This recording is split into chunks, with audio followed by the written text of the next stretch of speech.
ओम पूर्णमदः पूर्णमिदं पूर्णात् पूर्णमुदच्यते पूर्णस्य पूर्णमादाय पूर्णमेवावशिष्यते।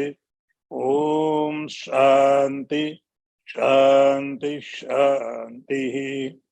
शंकरं शंकराचार्यं केशवं वादरायणं सूत्रभाष्यकृतौ वन्दे भगवन्तौ पुनः पुनः। ईश्वरो गुरुरात्मेति मूर्तिभेद विभागिने व्योमवद्व्याप्तदेहाय दक्षिणामूर्तये नमः। ओम शांति शांति शांति। नारायणं नमस्कृत्य नरं चैव नरोत्तमं देवीं सरस्वतीं व्यासं ततो जयमुदीरयेत। ओम शांति शांति शांति। न प्रहर्षेत् प्रियं प्राप्य नो द्विजेत् प्राप्य च प्रियं स्थिर बुद्धिरसं मूढ़ो ब्रह्मविद् ब्रह्मणि स्थितः। अनुवाद देखें। जो प्रिय को प्राप्त होकर हर्षित न हो और अप्रिय को प्राप्त होकर उद्विग्न न हो, स्थिर बुद्धि वाला, मूढ़ता से रहित, ब्रह्मविद्ता, ब्रह्म को जानने वाला मनुष्य ब्रह्म में स्थित है।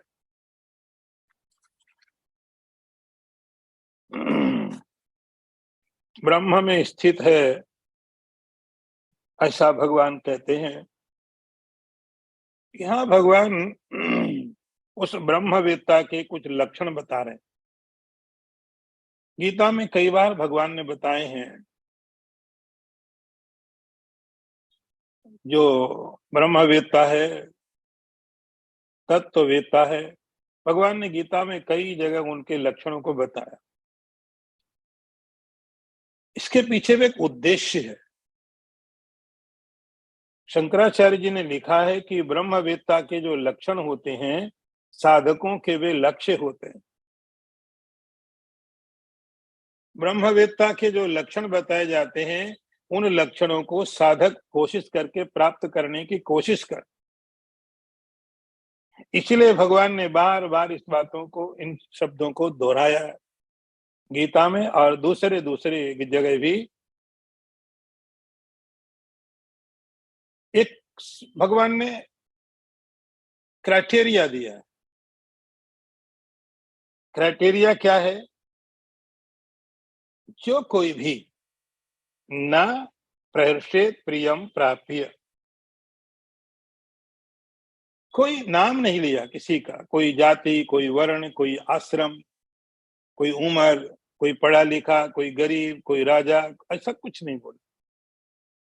भगवान ने क्राइटेरिया दिया है कि जो कोई भी जिन चीजों को हम प्रिय मानते हैं, संस्कृत में दो शब्द हैं, एक अनुकूल, दूसरा प्रतिकूल। अनुकूल, प्रतिकूल।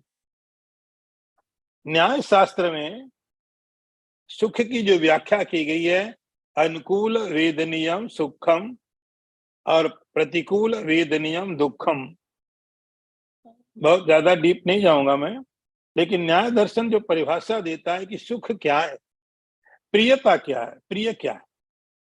तो अनुकूल वेदनीयम सुखम, जो आपके मन में, हमारे मन के अंदर में अनुकूल वृत्ति पैदा करे, वो कहलाता है सुख। जिसके कारण प्रतिकूल वृत्ति होती है, वो कहलाता है दुख। वो अनुकूलता प्रतिकूलता हमारी अपनी धारणाओं के कारण होती है, हमारे पिछले जन्मों के संस्कार होते हैं, उनके कारण होती है। तो पिछले बहुत से जन्मों के कारण जो संस्कार हैं, उन संस्कारों के कारण मन की एक स्थिति हो जाती है। मन उनके द्वारा अपने को उसके हिसाब से बना लेता है। तो कुछ चीजें जो मुझे अनुकूल लगती है, वे मुझे प्रिय होती है। कोई व्यक्ति, कोई वस्तु, कोई स्थिति, कोई जगह, और संसार में हर एक की अलग अलग प्रतिकूलता अनुकूलता होती है। जो मुझे प्रिय लगे जरूरी नहीं कि दूसरों को प्रिय लगे, जो मुझे अनुकूल ना हो जरूरी है कि दूसरों को अनुकूल ना हो। हर एक व्यक्ति के एक मन की स्थिति है, उस स्थिति के कारण वह अनुकूलता और प्रतिकूलता दोनों का निर्माण करता है। और हम हमेशा कोशिश करते जो अनुकूल चीजें हैं, अनुकूल व्यक्ति हैं, पदार्थ है, वही हमें मिले। उसी का नाम सुख है। अनुकूल वेदनीयम सुखम।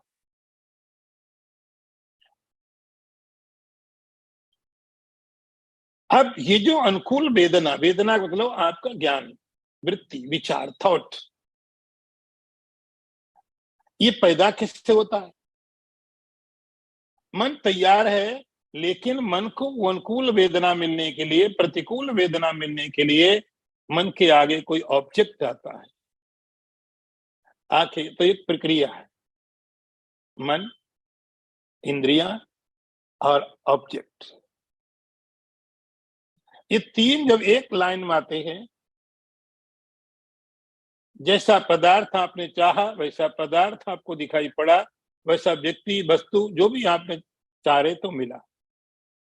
आपने इंद्रियों से उसको देखा, समझा, और मन ने फिर एक वृत्ति बना ली और आप सुखी हो जाते। जैसे ये पदार्थ हट गया, वस्तु, व्यक्ति हट गया, और वो चीज, सुख भी हट गया। इसलिए तुलसीदास जी ने एक बड़ी अच्छी बात कही कि संसार में हर व्यक्ति आपको सुख और दुख देता है। फर्क इतना पड़ता है, कुछ लोग जब मिलते हैं तब सुखी करते हैं, और कुछ लोग जब जाते हैं तब दुखी सुखी करते हैं। हर एक पदार्थ के साथ केवल इतना है, कोई पहले कोई बाद में। यह एक सामान्य प्रक्रिया है कि हम लोग इन चीजों को लेकर सुखी होते हैं और दुखी होते हैं। लेकिन जो ब्रह्मज्ञानी, जिसकी भगवान बात करते हैं, वो सामान्य नहीं, स्थिर बुद्धि। भगवान ने थोड़ी उसकी डेफिनेशन दी है, उसकी बुद्धि स्थिर है, शांत है। किसी भी पदार्थ में ताकत नहीं है, किसी वस्तु व्यक्ति में नहीं है कि उसकी बुद्धि को हिला दे। स्थिर बुद्धि, स्थिर बुद्धि, शांत है। कोई पदार्थ, कोई परिस्थिति, कोई वस्तु, कोई व्यक्ति उसकी बुद्धि के अंदर में, स्थिरता के अंदर में चंचलता पैदा नहीं कर पाता। क्यों? असम्मूढ़ा, असम्मूढ़ है, मोह से रहित, बहुत क्लियर विजन, कोई डाउट नहीं, कोई संदेह नहीं है, सब स्पष्ट है। संसार भी प्रकट मालूम है उसको और परमात्मा भी। संसार भी मालूम है, परमात्मा भी मालूम है। ऐसा व्यक्ति असम्मूढ़ हो पाएगा जिसका ज्ञान केवल एक तरफ है। वहां मूढ़ता, मोह पैदा हो जाएगा। जैसे आपको स्वप्न भी मालूम हो, जागृत भी मालूम हो। आप थोड़ी देर पहले सो करके उठे, एक आपने अच्छा या खराब स्वप्न देखा था, अब आप उठ गए,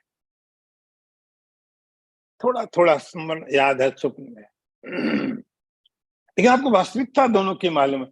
अब आप उन पदार्थों को लेकर के जो आपने देखे हैं और जो आप देख रहे हैं, अब आपको मोह नहीं, कोई कंफ्यूजन नहीं। ब्रह्मविद एक कौन व्यक्ति है? भगवान कहते हैं ब्रह्म को जानने वाला, ब्रह्म को जानने वाला। और ब्रह्म को जानने वाला व्यक्ति क्या होता है? ब्रह्मणि स्थितः। इतना ही है। ये जो सूत्र आप सुन रहे हैं गीता में भगवान के, ये आप कह सकते हैं कि ज्ञान की पराकाष्ठा है। इतने सरल शब्दों में भगवान ने इन चीजों को अर्जुन को कह दिया। युद्ध भूमि में परिस्थितियां इतनी विषम विकट हों और तो भी भगवान ऐसा कह सकते हैं। ये उपनिषदों का ज्ञान, ब्रह्मविद, ब्रह्मवेत्ता और ब्रह्मणि स्थितः, ब्रह्म में स्थित है। स्थित का मतलब है ब्रह्म में ही उस है। ब्रह्म को जाना, ब्रह्मविद ब्रह्मैव भवति, ब्रह्म को जाना। वेदांत कहता है जब आपने ब्रह्म को जाना, ब्रह्म हो जाते हैं, हो नहीं जाते हैं, है।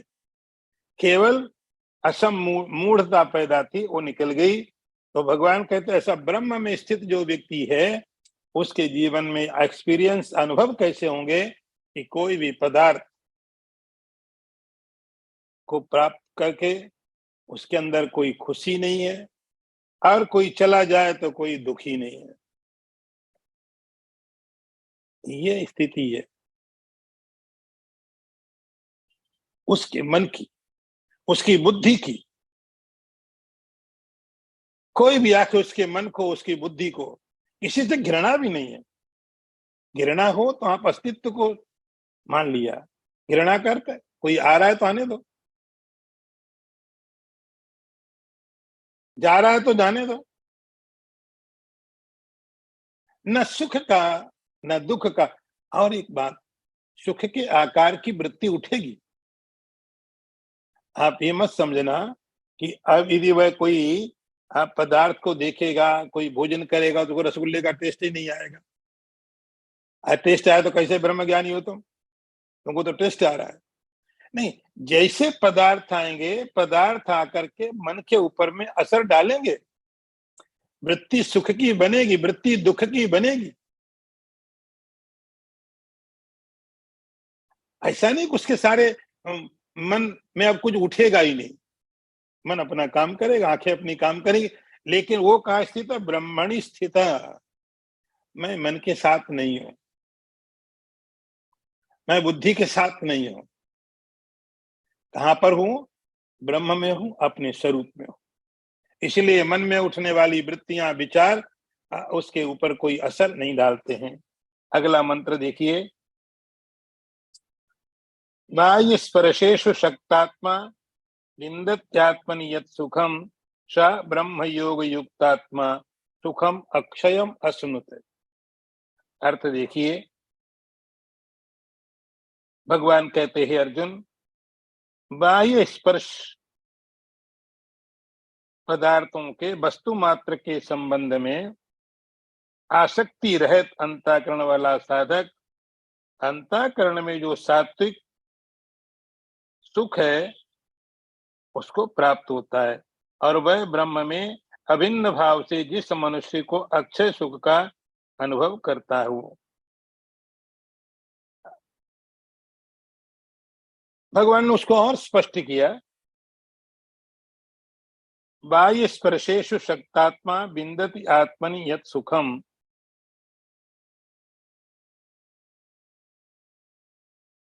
अभी तक सुख का जो साधन है सुख के, अभी तक हमारे पास जो सुख प्राप्त करने के साधन है, जो सोर्स है, अवेलेबल सोर्स है, वो क्या होता? यही इंद्रियां, यही पदार्थ, यही मन। कैसे पैदा होता सुख? भगवान ने थोड़ा फिलोसॉफी भी दी। यहाँ पर है थोड़ा फिलोसॉफिकल टर्म यहाँ भगवान ने यूज किए हैं। बाह्य स्पर्शेषु, बाह्य स्पर्श, बाह्य स्पर्श का मतलब थोड़ा ये, फिर आज न्याय की बात आई। जो बाह्य स्पर्श का अर्थ होता है, स्पर्श का अर्थ होता है छूना, बाह्य का अर्थ होता है बाहर। तो क्या स्पर्श? यहां इसका अर्थ होता है, भगवान कहते हैं अर्जुन, जब हमारी इंद्रियां, आंख हो, नाक हो, कान हो, जीभ हो, त्वचा हो, जब बाहर के पदार्थों को छूती है, बाह्य स्पर्श का अर्थ हुआ, बाह्य का मतलब बाहर, शरीर से बाहर जो भी पदार्थ है, उन पदार्थों के साथ में जब हमारी इंद्रियां मिलती हैं, इंद्र को बोलते हैं सन्निकर्ष, इंद्रियार्थ सन्निकर्ष। जब पदार्थों के साथ इंद्रियां मिलती है, आंख कहीं पर कोई कलर देखा, कोई व्यू देखा, आंख वहां पर गई, आंख की किरणें गई और आंख का स्पर्श हुआ वहां पर, इसको बोलते हैं बाह्य स्पर्श। कोई शब्द हुआ, वो शब्द हमारे कान में आया और कान का स्पर्श किया उसने, इसको बोलेंगे बाह्य स्पर्श। कोई स्वीट था, आपने उठा के खाया, जीभ में रखा, इसको बोलेंगे स्पर्श। कहीं कोई स्मेल है, उसके छोटे छोटे कण आए, हमारी नाक में लगे, तो हम उसको बोलते स्पर्श। हमने किसी चीज को छुआ, उसको बोलते हैं स्पर्श। तो बाह्य स्पर्श करते हैं सारी इंद्रियों के द्वारा जो पदार्थों का ग्रहण है। बाह्य स्पर्शेषु। अब इन पदार्थों में, इन स्पर्शों में सामान्यतया लोग आसक्त होते हैं। आसक्त का मतलब मुझे वही स्पर्श चाहिए, मुझे वही कलर देखना है, मुझे वही शब्द सुनना है, मुझे वही भोजन करना है, वही, इसको बोलते हैं अटैचमेंट, इसको बोलते हैं डिजायर। वही चाहिए, जो मिल रहा है मैं उसमें तैयार नहीं हूं, मुझे वो चाहिए जो मैंने पहले एक्सपीरियंस किया, अनुभव किया। ये एक सामान्य प्रक्रिया है। ये आत्मवेत्ता जिसकी प्रशंसा भगवान कर रहे हो, वो सामान्य कैसे होगा? वो असक्त आत्मा, उसको उन पदार्थों में घृणा नहीं है, उन पदार्थों से कोई दुश्मनी नहीं है, लेकिन वही हो ऐसा आग्रह भी नहीं है। बस इतनी सी बात है, यही पदार्थ पूरी तरह चेंज हो जाते हैं। वही घटनाएं अलग तरीके से आपके अंदर आती हैं। असक्त आत्मा, जो हमारा दुराग्रह है कि वही पदार्थ, वही वस्तु, वही व्यक्ति, वही जगह, ये जो वही वही आसक्ति वाली चीजें हैं, यहां से दुख का कारण हो जाता है। इंद्रियों से कोई घृणा नहीं, पदार्थों से कोई घृणा नहीं, जो भी आए विंदति आत्मनि यत् सुखम, क्योंकि उसके पास इतना समय नहीं होता इन सब के लिए, चिंतन करने के लिए। जैसे कई बार आप बिजी बहुत हो, आप इतने बिजी हो कि आप बस इतना सारा काम है, तो आप ये नहीं देखते आज वेदर कैसा बाहर का है। वेदर तो हमारे जैसे लोग देखते, खाली बैठे हैं तो क्या करें, बोले वेदर क्या आज बड़ा गर्म हो रहा है, आज ठंडा हो रहा है। टाइम ज्यादा है। जब आपके पास इतना टाइम है, इतना काम है, आपको पता नहीं कब सवेरा हुआ, कब शाम हुई, कब दोपहर ठंडा है कि गर्म, कहाँ टाइम है आपके पास। आप इतने बिजी हो अपने लक्ष्य के प्रति, इतने लक्ष्य के प्रति, ये चीजें दिमाग में आती नहीं है। दिमाग में तब चीजें आती जब दिमाग खाली होता है। आपने सुना, खाली दिमाग शैतान का घर। ये सब शैतान है, ये सब शैतान है। कभी एक शैतान आ रहे, आजकल मौसम ठीक नहीं है, बड़ी गर्मी हो रही, क्योंकि खाली आप इतने बिजी हो तो कोई फर्क नहीं पड़ता है कौन क्या, किसको पता, याद किसको है, किसको याद है। विंदति आत्मनि सुखम, क्योंकि ये जिसकी प्रशंसा भगवान करते हैं, वो एक ऐसी जगह अपने को कनेक्ट कर चुका है जहां इन चीजों की कोई वैल्यू नहीं रह जाती। जहां इनकी कोई कीमत नहीं रह जाती है। अब कोई सम्राट हो, कोई प्रेसिडेंट है, उसको जाकर के कोई व्यक्ति एक आधा पैसा दिखाए, उसको कोई इंटरेस्ट नहीं है उसमें। बोले तुम टाइम वेस्ट कर रहे हो, थैंक यू वेरी मच, तुम्हारा ये गिफ्ट अच्छा है, लेकिन थैंक यू वेरी मच इसलिए नहीं कि तुम्हारी गिफ्ट के लिए, तुम आए इसलिए, कोई इंटरेस्ट नहीं। आप लाओ तो ठीक है, नहीं लाओ तो भी ठीक है। ये स्थिति है। बाह्य स्पर्शेषु असक्तात्मा, बाह्य जितने पदार्थों के संबंध है उसमें कोई इंटरेस्ट नहीं। आ रहे हैं तो बढ़िया है, नहीं आ रहे हैं तो जाने दो। एक विंदति आत्मन यत सुखम, आत्म सुख में है। सा ब्रह्म योग युक्तात्मा, तो जब सामान्य व्यक्ति बाहर के पदार्थों के साथ जुड़ा होता है, ये व्यक्ति साधना करके किसके साथ जुड़ता है? ब्रह्म योग, उससे युक्त होता है। ब्रह्म योग का यदि टीकाकारों ने बोला समाधि, समाधि ब्रह्म के साथ, आत्मा के साथ, अपने साथ, परमात्मा के साथ जो योग है। अभी तो योग किसके साथ हो रहा है? पदार्थों के साथ। बड़ा अच्छा रसगुल्ला खाया, उसके साथ योग हो गया। अरे बड़ी तीखी मिर्ची थी, इसके साथ हो गया। कोई गंदा शब्द सुनाई पड़ गया, उसके साथ हो गया। किसी ने प्रशंसा कर दी, उसके साथ हो गया। तो ये सब चीजों के साथ हुआ। अब योग किसके साथ हो गया? ब्रह्म के साथ।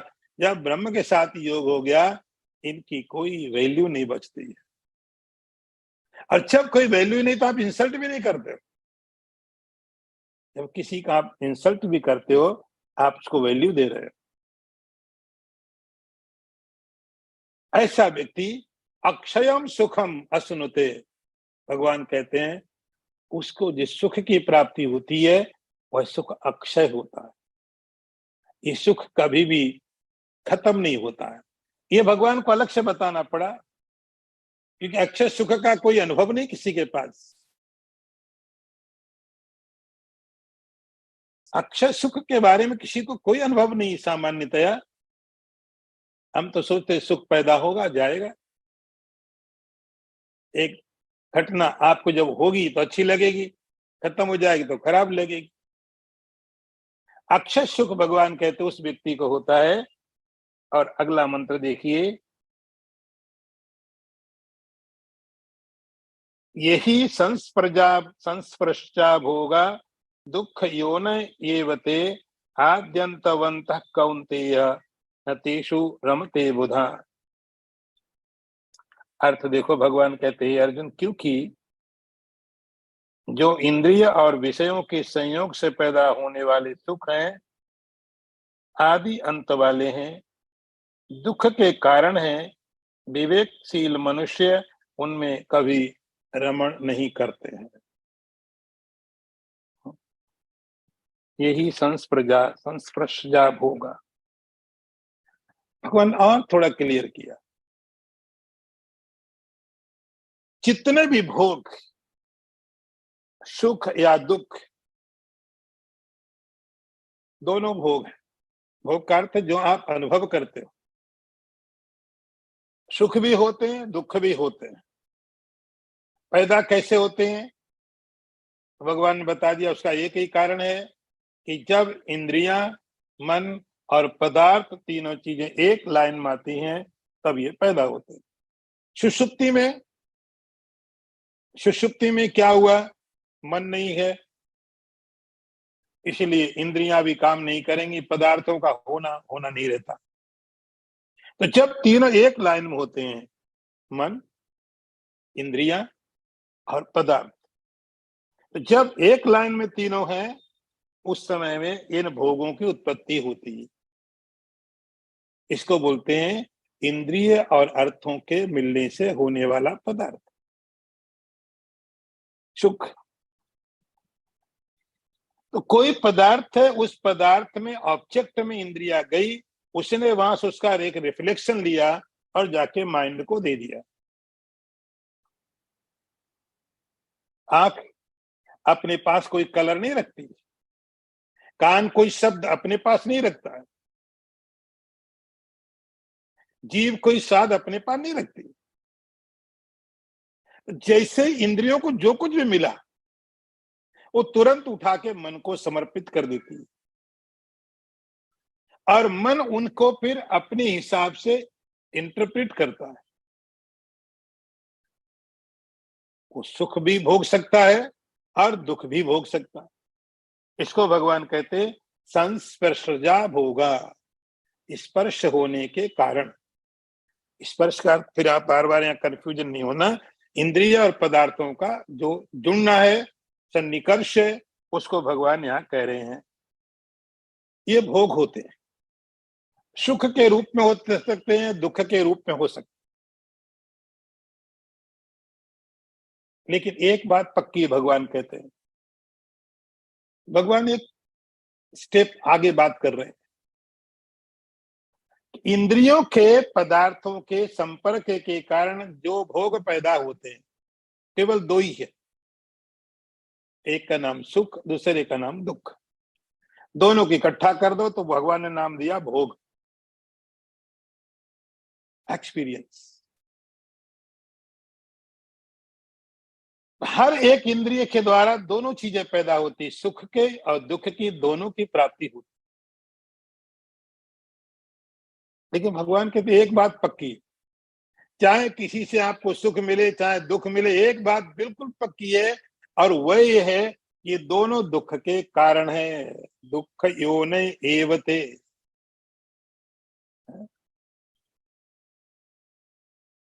चाहे सुख की प्राप्ति हो चाहे दुख की प्राप्ति हो, लेकिन भगवान कहते हैं इनसे होगा क्या?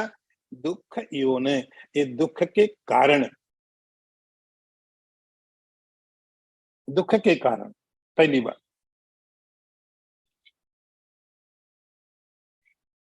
दुख तो दुख का कारण है ही, लेकिन सुख भी दुख का कारण है। दूसरी बात, आद्यंतवंत, ये पैदा भी होते हैं और समाप्ति होती है। अच्छी बात एक ये है, एक खुशखबरी ये है, कह सकते हो, ये पैदा भी होते हैं। एक गलत खबर है, सही नहीं है, लेकिन ये खत्म होने वाले, ये सही है। आद्यंतवंत, ये दुख सुख पैदा भी होंगे, लेकिन ये खत्म भी हो जाएंगे। इसलिए बहुत ज्यादा चिंता करने की जरूरत नहीं है। हे कौन्तेय, हे अर्जुन। अब महत्वपूर्ण बात भगवान यहाँ कह रहे हैं, न तेसु रमते बुधा। जो बुध, बुध का मतलब विद्वान, समझदार। यहाँ भगवान बुध ऐसे शब्दों का प्रयोग करते, बुधा है, पंडिता है, बुद्धिमान, पंडित, इन सब शब्दों का उपयोग भगवान उस आत्मवेत्ता के लिए कर रहे हैं। इस स्थिति में जो पहुंच गया उसके लिए भगवान बुध कहते हैं। बुध का मतलब बुद्धिमान, इंटेलिजेंट। न तेसु रमते, उनमें रमण नहीं करते। रमण नहीं करते का मतलब क्या हुआ कि जैसे आप किसी चीज आपको मिलती, फिर आप उसको एंजॉय करते। आया, आने के बाद उसको आप आनंद लेते हो, बड़ा अच्छा है, अप्रिशिएट करते हो, अप्रिशिएट करते हो। और जितना आपने अप्रिशिएट किया, जब वो गया तो उतने बड़ा दुख आया। जितना ज्यादा उसको हमने आदर दिया, जाने के बाद उतने ज्यादा दुखी करके गया। तो संसार में जो सबसे ज्यादा सुखी करने वाला व्यक्ति, वही सबसे ज्यादा दुखी करने वाला भी होता है। अलग शब्द ढूंढो मत। रतेषु रमते बुधा, बुद्धिमान व्यक्ति उस पर विचार नहीं करते, रमते के पर विचार नहीं करते। आया सुख आया, बड़ा अच्छा। महात्माओं क्या एक बड़ी अच्छी नियम तरीका होता है कि कोई आ गया तो स्वागत करो, चला गया तो हाथ जोड़ो, बड़े बड़ा अच्छा हुआ आप चले गए। आगंतम स्वागतम गच्छन्तम न निवारयेत। आ गया तो स्वागत, बहुत अच्छा किया आप आए, और जा रहे तो और अच्छा कर रहे हो। बुधा न रमते, बुद्धिमान व्यक्ति रमण नहीं करता, विचार नहीं करता। आया तो अच्छा है, आने दो ना, आएगा वो तो, जा रहा है तो जाएगा, हम पकड़ भी नहीं सकते। तो बुद्धिमानी ये है एक्सेप्टेंस। न रमते बुधा करते, ठीक है, आया है तो आने दो, जा रहा है तो उसको ऐसे ही जाने दो। न तेषु रमते बुधा, बुद्धिमान व्यक्ति वह है इन पर विचार नहीं करता, इनको बहुत दुखी होने के लिए कारण नहीं ढूंढता है, क्योंकि ये सब दुख के कारण है। अगला मंत्र भी देखिए,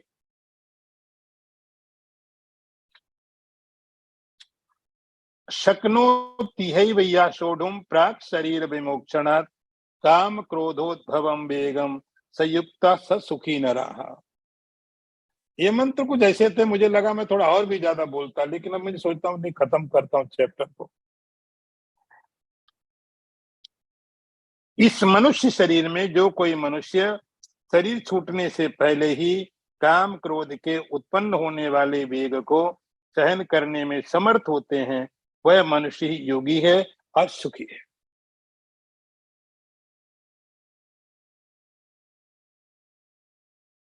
एक, कोई भी जो धर्म होता, धर्म, मैं काल्पनिक धर्मों की बात नहीं करता हूं। एक धर्म है, एक व्यवस्था है, उस धर्म के कोर टीचिंग होती है, और कुछ रिचुअल होते हैं, कुछ इसके रिचुअल्स होते हैं, और कुछ उसकी सेंट्रल टीचिंग होती है, कुछ उसकी फिलोसफी होती है। दोनों चीजें मिलती हैं तब वो धर्म पूर्ण माना जाता है।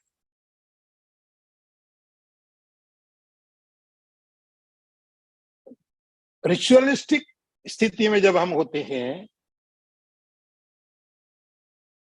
सामान्य जीवन जीते हैं, और हम कुछ परमात्मा के परलोक के बारे में सोचते हैं, तो उस समय ऐसा बताया जाएगा, आप अच्छे अच्छे कर्म करो। करने के बाद कुछ मिला नहीं, हमने ये भी किया, जब भी किया, व्रत भी किया, तब भी किया, कुछ मिला नहीं, और गया पास। शास्त्र बोलेगा चिंता मत करो, स्वर्ग में जाओगे, वहां मिलेगा। ठीक, स्वर्ग में जाने के पश्चात जो पदार्थ हमने दिया है उसका बहुत मल्टीप्लाई होकर के एक स्वर्गीय सुख बन करके हमको मिलता है। हमने जो यहाँ पर इन्वेस्टमेंट किया, और जब हम स्वर्ग में गए तो हमारा इन्वेस्टमेंट बहुत मल्टीप्लाई होकर के, और वहां पर वो स्वर्ग के पदार्थों के रूप में हमको मिलता है। ये धर्म शास्त्र की बात। भगवान कहते हैं, हम यहां बात ये नहीं कर रहे कि आपको क्या मिलेगा यहां पर या स्वर्ग में, या दूसरे लोग मृत्यु के पहले या मृत्यु के बाद आपको क्या मिलेगा, हम उसकी बात नहीं करते। हम ये बात करते आप कैसे होगे, आपके ऊपर सारी बात है। आप, कई बार लोग स्वर्ग में जाकर के, आपने सुना होगा स्टोरी, आप पुराणों में बहुत कहानी कथाएं पढ़ी हैं, स्वर्ग में गए वहां भी झगड़े हुए, बड़ी लड़ाई होती वहां भी। देवराजेंद्र की कथाएं सुनो, चंद्रमा की स्टोरी पढ़ो। तो स्वर्ग में जाने के बाद में स्वर्ग के पदार्थ तो मिले, लेकिन ये व्यक्ति तो नहीं बदला, ये तो पहले वाला ही आ गया। क्योंकि स्वर्ग में जाने से शरीर बदला, हम नहीं बदले, हम तो वही गए। तो जैसे कोई व्यक्ति एक देश से दूसरे देश में चला जाए, एक ग्रह से दूसरे ग्रह में चला जाए, तो वहां की कंडीशन बदल जाएंगे, पदार्थ अलग हो सकते हैं, वेदर अलग हो सकता है, लेकिन व्यक्ति का क्या है, वो तो वैसे ही रहेगा। तो यहां भगवान कहते हैं कि आप ये प्रतीक्षा मत करना कि जब शरीर छूटेगा तो हम सुखी हो जाएंगे। अभी दुखी है तो कोई बात नहीं, शरीर छूटने दो, मृत्यु आने दो, उसके बाद देखना कैसा हमारा सम्मान होगा स्वर्ग में। हो सकता हो, बिल्कुल स्वर्ग में सम्मान हो सकता है, वैकुंठ भी जाया जा सकता है, ब्रह्मलोक भी मिल सकता है, लेकिन जाने वाला व्यक्ति कैसा है। दुर्वासा ऋषि स्वर्ग में जाते, वहां भी जाके साप दे देते, जा तुझे मैं साप देता हूं। नारद जी जहां भी जाते नारायण नारायण, रावण के आगे बैठ के नारायण नारायण पढ़ते, कंस को भी नारायण नारायण सुनाते। भगवान कहते हैं मैं ये नहीं कह रहा हूं तुम पदार्थ कैसे मिलेंगे, मैं ये कह रहा हूं तुम्हारे अंदर परिवर्तन, तुम कैसे हो। प्राक शरीर विमोक्षणा, शरीर के छूटने के पहले, अर्थात अभी। अभी तो जो परिवर्तन होने हैं वो आप में होने और अभी होने हैं। ये कैसे, क्या परिवर्तन करना है, तो भगवान ने कुछ नाम दिए, काम क्रोधोद्भवम वेगम। वेग, जैसे कभी कोई डैम टूट जाए, बहुत बहुत पानी भरा हुआ है और अचानक वो डैम टूट गया, और जो पानी है सामने आने वाली किसी भी चीज को खत्म कर देता। जो भी सामने पड़ा, पानी ने सबको खत्म कर, वो पानी का वेग इतना हो गया, जब वो पानी स्टोर्ड था तो कुछ नहीं हो रहा था उससे। वही पानी जब एक जगह स्टोर करके रखा तो उसे कोई नुकसान नहीं हो रहा था, शांत था। लेकिन जैसे ही डैम टूटा, वो पानी के अंदर जो वेग पैदा हुआ, वेग, स्पीड, जो मोमेंटम उसने पकड़ा, उसके कारण उसके आगे जो कुछ भी पड़ा सब का सब खत्म कर दिया। इस पानी के अंदर इतनी ताकत,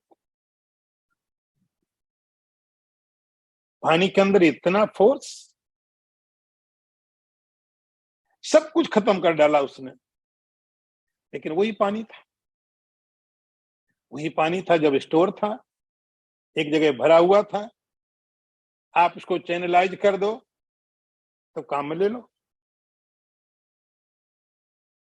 उसका उपयोग कर लो, जीवन देने वाला बन जाए। लेकिन जब अनकंट्रोल्ड हो जाता है तो उसके अंदर जो वेग पैदा होता है, जो गति पैदा होती है, उस गति से पानी सारी चीजों को खत्म कर डालता है। भगवान कहते हैं ये जो काम क्रोध का वेग है ना, उससे भी बहुत खतरनाक है। काम क्रोधोद्भवम वेगम, ये जब वेग से आते हैं तो रावण भी इसको नहीं रोक पाता है, बहुत शक्तिशाली था। बड़े बड़े ऋषि मुनि भी पराजित हो जाते हैं। तो काम और क्रोध के वेग को, शांत कोई बैठा हुआ, बड़ा अच्छा चल रहा, क्रोध अंदर में है, कहीं बाहर से नहीं आता, लेकिन अंडर कंट्रोल है। यदि आप उसको चैनलाइज कर दो, काम को, क्रोध को, लोभ को, तो काम आ सकते हैं लोग। लेकिन यदि अनकंट्रोल हो गए, इसको भगवान ने नाम दिया वेग। तो काम और क्रोध का जो वेग होता है, उस वेग में बड़े बड़े लोग खत्म हो जाते हैं। उस वेग को सहन करना ऐसा नहीं कि शरीर छूटेगा तब स्वर्ग में जाएंगे तब क्रोध नहीं आएगा। स्वर्ग में जाएंगे तो वहां डिजायर्स नहीं होंगे, कामनाएं नहीं होंगी, नहीं, वहां भी क्रोध रहेगा। वहां भी विध्वंसक क्रोध उतना ही विध्वंसक होगा जितना अभी है, शायद उससे भी ज्यादा, क्योंकि शक्ति ज्यादा है तो क्रोध और विध्वंसक हो जाएगा। रावण का क्रोध और खतरनाक हो जाएगा। तो पावर ज्यादा है और क्रोध है और खतरनाक स्थिति पैदा हो जाएगी। भगवान कहते हैं सबसे शक्तिशाली व्यक्ति वह होता है जो शरीर छूटने के पहले काम और क्रोध के वेग आएंगे, आएंगे, लेकिन उनको कंट्रोल करना, उनको कंट्रोल करना है। काम के भी वेग आएंगे, क्रोध के भी वेग आएंगे, क्योंकि सब चीजें हैं, सिस्टम तो पूरा है ना वहां पर। मन है, पानी है, प्राण है, सब कुछ है, संस्कार हैं, पिछले सब चीजें हैं। तो काम और क्रोध के ये वेग तो आने वाले। ऐसा मत समझना कि कभी आप बहुत अच्छे साधक हो, बहुत अच्छा गीता पढ़ रहे हो, स्टडी कर रहे हो, तो मुझे क्यों आता क्रोध। कई बार लोग कंप्लेन करते हैं, महाराज इतना पढ़ता हूं लेकिन फिर भी आता, आने दो ना। आपने बुलाया, आपने उसको पैदा किया, क्यों आता का सवाल नहीं है, कैसे कंट्रोल किया जाए, सवाल ये है। उस क्यों आया का कोई मार्क, क्वेश्चन मार्क, इसका कोई सॉल्यूशन नहीं, क्यों आया। सवाल ये है, आंसर ये है, इसका क्रोध के, काम के वेग को कैसे कंट्रोल करना है, उसको संभालना कैसे, मैनेज कैसे करना है। काम क्रोधोद्भवम वेगम, ज्ञानी के अंदर भी आएगा, रजोगुण में भी आएगा, तमोगुण में भी आएगा, सब जगह आएगा। तो आना कोई खराबी नहीं है, लेकिन उसको कैसे कंट्रोल करना है, उस वेग को। काम क्रोधोद्भवम वेगम, तो काम क्रोध के वेग को अभी शरीर के रहते रहते अभी सहन करो, अभी उसको संभालो। ये वेट नहीं करना, कोई एक्सक्यूजेज नहीं ढूंढना कि जाने दो, स्वर्ग में जाएंगे ना तो वहां सब ठीक हो जाए, जैसे शरीर छूटेगा ब्रह्म भाव प्राप्त हो जाएगा। अभी इस शरीर के साथ, इंद्रियों के साथ, मन के साथ, इन्हीं परिस्थितियों में, इन्हीं कंडीशंस के अंदर में रह करके काम क्रोध के वेग आएंगे, लेकिन उन वेगों को कैसे आप संभालते हो, कैसे मैनेज करते हो, वही व्यक्ति भगवान कहते युक्त है, सयुक्त है। हम युक्त उसको बोल रहे हैं कि जो इन वेग को, इस प्रवाह को, इस पूरे के पूरे जैसे पानी के डैम को पूरी तरह संभाल कैसे मैनेज कर पाता है, वही व्यक्ति युक्त है, और यही व्यक्ति सुखी है। इसी व्यक्ति को भगवान सुखी बोलते। कोई फर्क नहीं, क्रोध है तो भी सुखी है, कि क्रोध कंट्रोल्ड है, काम है तो भी सुखी है, क्योंकि इसने वेग को संभाला हुआ है। अब आप सोचो किसी ने डैम बनाया और पानी ना हो उसमें, बहुत बड़ा डैम बनाया, पानी नहीं है, अरे किस काम का। पानी हो, बस उस पानी को कैसे आप चैनलाइज करते हो, कैसे यूज करते हो, कितने लोगों को लाइफ मिलेगा। तो जब शरीर है, इंद्रियां हैं, मन है, संस्कार है, तो क्रोध है, काम है, राग है, द्वेष है, लेकिन आपकी कुशलता क्या है, भगवान कहते हैं उस वेग को कैसे आप संभालते हो, वही व्यक्ति भगवान कहते युक्त है, और वही व्यक्ति सुखी है। ये भगवान की टेक्निक, क्रोधी भी सुखी हो सकता है। हम इस चक्कर में लगे रहे, पहले क्रोध खत्म हो तब सुखी होंगे, पहले राग चला जाए तब सुखी होंगे, पहले द्वेष चला जाए, घृणा चली जाए तब सुखी होंगे। भगवान कहते हैं उसके वेग को आप कैसे मैनेज करते हो, साथ सुखी नरा वह सुखी है। अगला मंत्र भी देखें आज। यो अंतः सुखोऽन्तरारामस्तथान्तर ज्योतिरेवया स योगी ब्रह्म निर्वाणम ब्रह्म भूतोऽधिगच्छति। अर्थ देखो, भगवान कहते जो मनुष्य परमात्मा में सुख वाला, केवल परमात्मा में रमण करने वाला, तथा जो केवल परमात्मा में ज्ञान वाला और अपनी बाह्य अपनी स्थिति का अनुभव करने वाला, ब्रह्म स्थिति का अनुभव करने वाला योगी ब्रह्म भाव को प्राप्त होता है।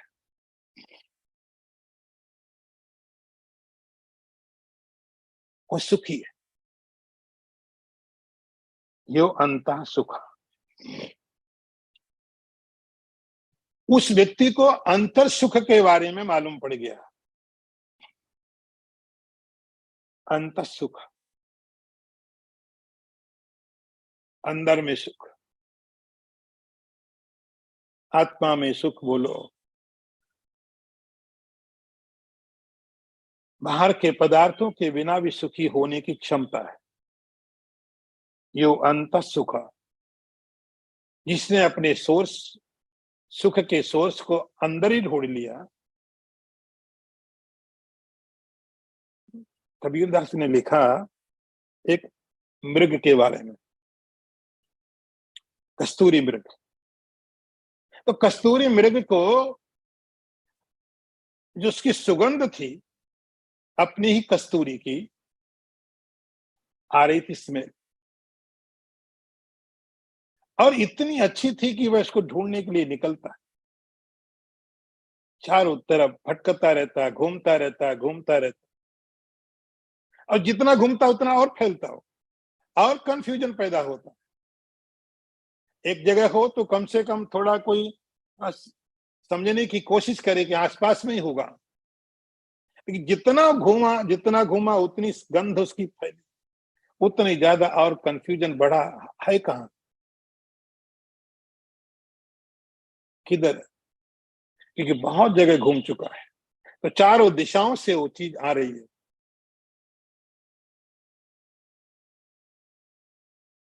कभी समझ आ जाए किसी हरिण को कि सारी सुगंध तुम्हारी अपनी नाभि से निकल रही है,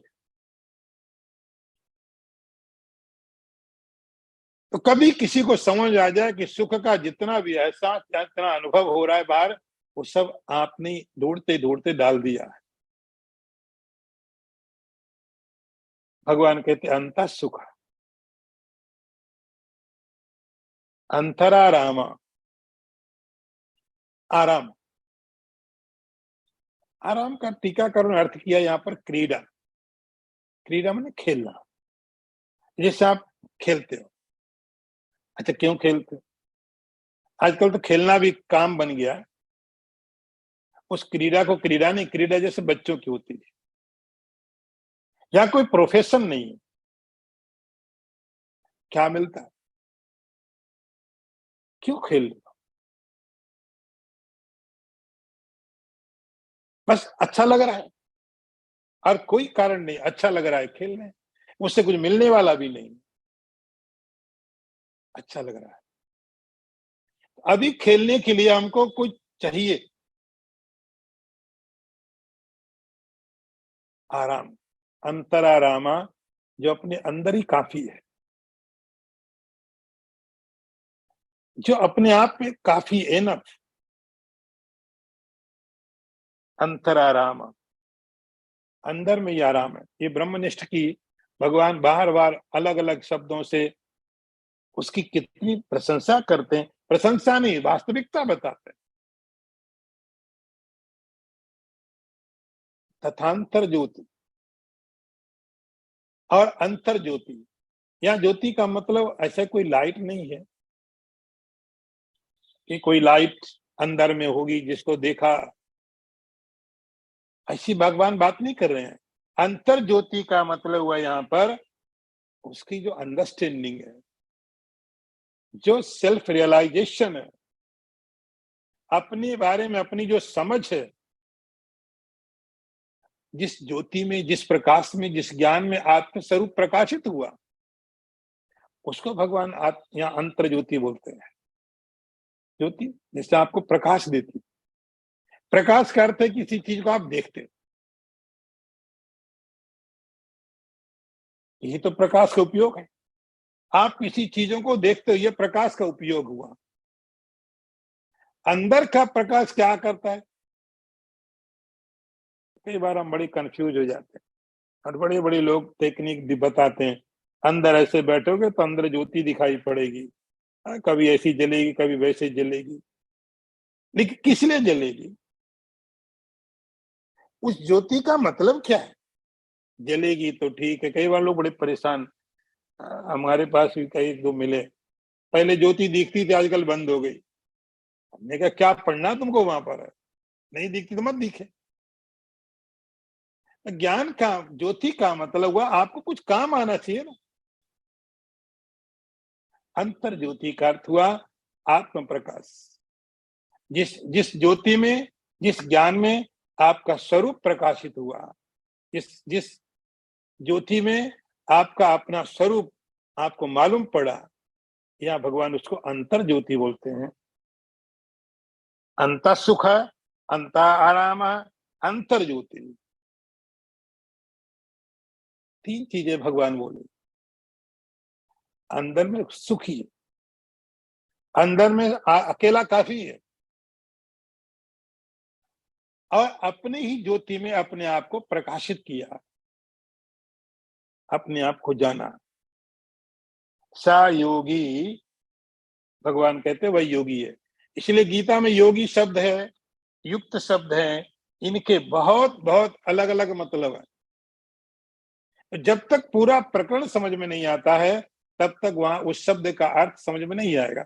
भगवान इसको योगी बोलते हैं, सा योगी, भाई योगी है। इसलिए यहाँ पर गीता में एक शब्द का एक मीनिंग लेके जाए तो गीता कभी समझ में नहीं आएगी। सा योगी, ब्रह्मभूतो, भगवान कहते योगी कैसा? ब्रह्मभूत, ब्रह्म ही हो गया। ब्रह्मभूत का तो भूत प्रेत वाला भूत नहीं, ब्रह्मी भाव को प्राप्त हो गया, ब्रह्मी भाव उसको प्राप्त हो गया।